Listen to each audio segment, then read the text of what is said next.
সবুজ ভাইয়ের আগমন, শুভেচ্ছা স্বাগতম। সবুজ ভাইয়ের আগমন আমরা দেখতে পাচ্ছি। বিআরটিসির পক্ষ থেকে লাল গোলাপ শুভেচ্ছা। সবুজ ভাইয়ের আগমন, শুভেচ্ছা স্বাগতম। আমরা আমাদের মাঝে ইতিমধ্যে উপস্থিত হয়েছেন আজকের অনুষ্ঠানের প্রধান অতিথি, প্রধান আকর্ষণ বাংলাদেশ সরকারি কর্মচারী সমন্বয় পরিষদের সংগ্রামী মহাসচিব ও ঢাকা মহানগর শ্রমিক দলের সংগ্রামী সদস্য সচিব জনাব বদরুল আলম সবুজ ভাই।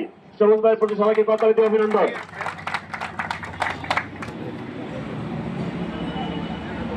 এ পর্যায়ে আমাদের আজকের অনুষ্ঠানের প্রধান অতিথি জনাব বদরুল আলম সবুজ ভাইকে বক্তব্য রাখার জন্য অনুরোধ করছি।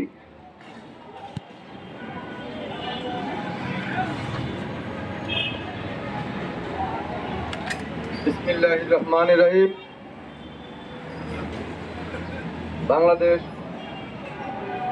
বিআরটিসি শ্রমিক কর্মচারী ইউনিয়ন আয়োজিত আগামী নবম পে কমিশন বাস্তবায়নের লক্ষ্যে বাংলাদেশ সরকারি কর্মচারী সমন্বয় পরিষদ ঘোষিত আজকের এই বিক্ষোভ মিছিল এবং সমাবেশে উপস্থিত বিআরটিসি কর্মচারী ইউনিয়নের সম্মানিত সভাপতি, সাধারণ সম্পাদক সহ বাংলাদেশ সরকারি কর্মচারী সমন্বয় পরিষদের বিভিন্ন পর্যায়ের নেতৃবৃন্দ, উপস্থিত সহকর্মীবৃন্দ সকলকে জানাই বাংলাদেশ সরকারি কর্মচারী সমন্বয় পরিষদের পক্ষ থেকে রক্তিম শুভেচ্ছা ও বিপ্লবী অভিনন্দন।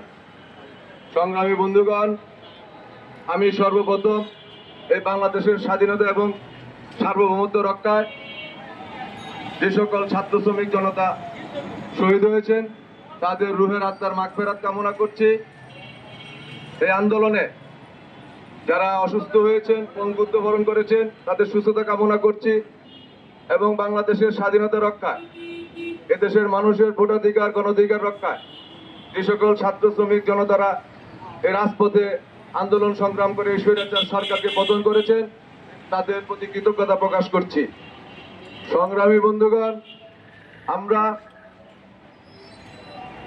এই 5ই আগস্টের পরবর্তী অবস্থানে আমরা দেখেছি যে বাংলাদেশের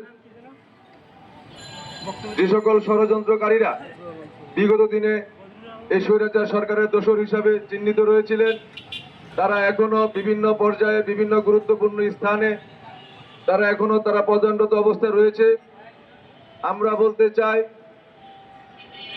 এই বাংলাদেশ সরকারি কর্মচারী সমন্বয় পরিষদের মাধ্যমে যে সকল দোসররা এখনো বিভিন্ন জায়গায় অবস্থান থেকে এই সরকারকে, বর্তমান অন্তর্বর্তীকালীন সরকারকে অসহযোগিতা করছে, প্রশ্নবিদ্ধ করছে এবং তারা বিভিন্ন ষড়যন্ত্রের মাধ্যমে আবার সেই স্বৈরাচার সরকারকে এই বাংলাদেশের মাটিতে আবার প্রত্যাবর্তন করার চেষ্টা করছে।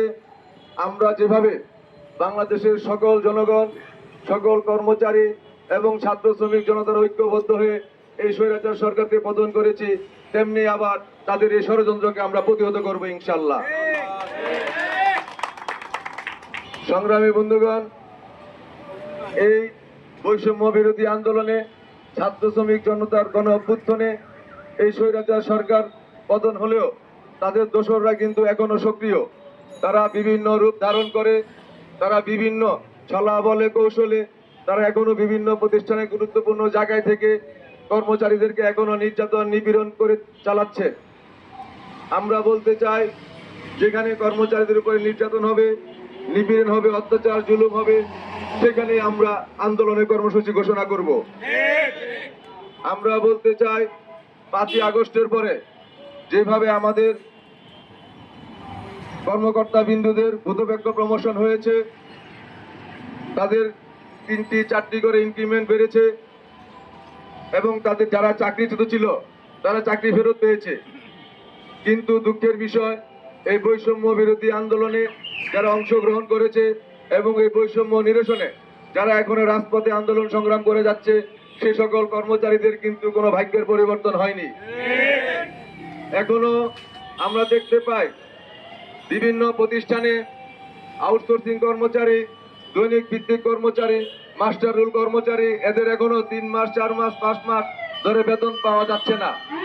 তারা পরিশ্রম করে যাচ্ছে এই রাষ্ট্রকে সেবা দিয়ে যাচ্ছে, এই রাষ্ট্রের উন্নয়ন সাধন করছে এবং এই দেশের জনগণের 24 ঘন্টা সেবা দান করে যাচ্ছে, কিন্তু তাদের এখনো বেতন ভাতা পাচ্ছে না।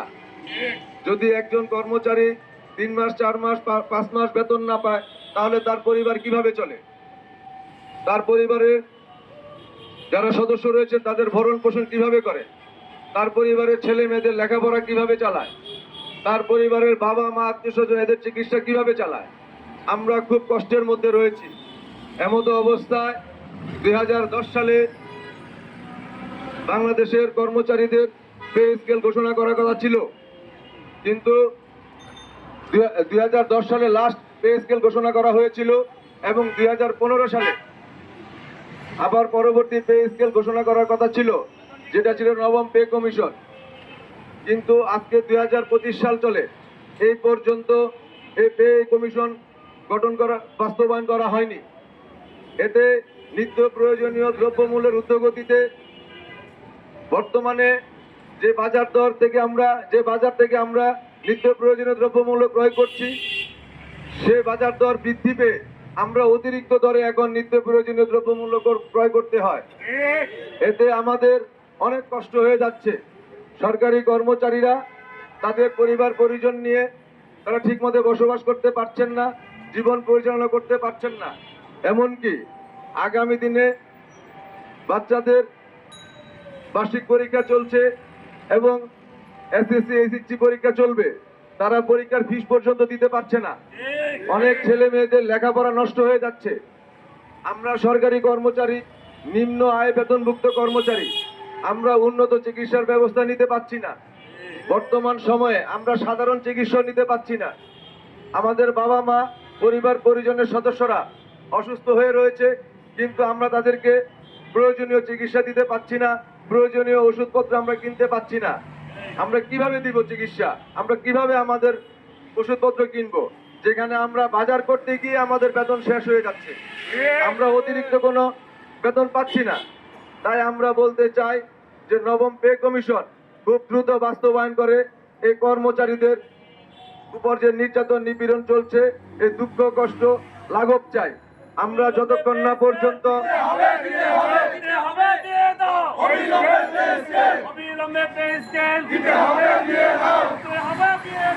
যতক্ষণ পর্যন্ত এই 20 লক্ষ কর্মচারীর প্রাণের দাবি, রুটি রুজির দাবি, এই পে কমিশন বাস্তবায়ন না হবে, ততক্ষণ পর্যন্ত আমরা রাজপথে আছি, রাজপথে থাকবো। আমাদের দাবি আদায় করে ইনশাল্লাহ আমরা ঘরে ফিরে যাব।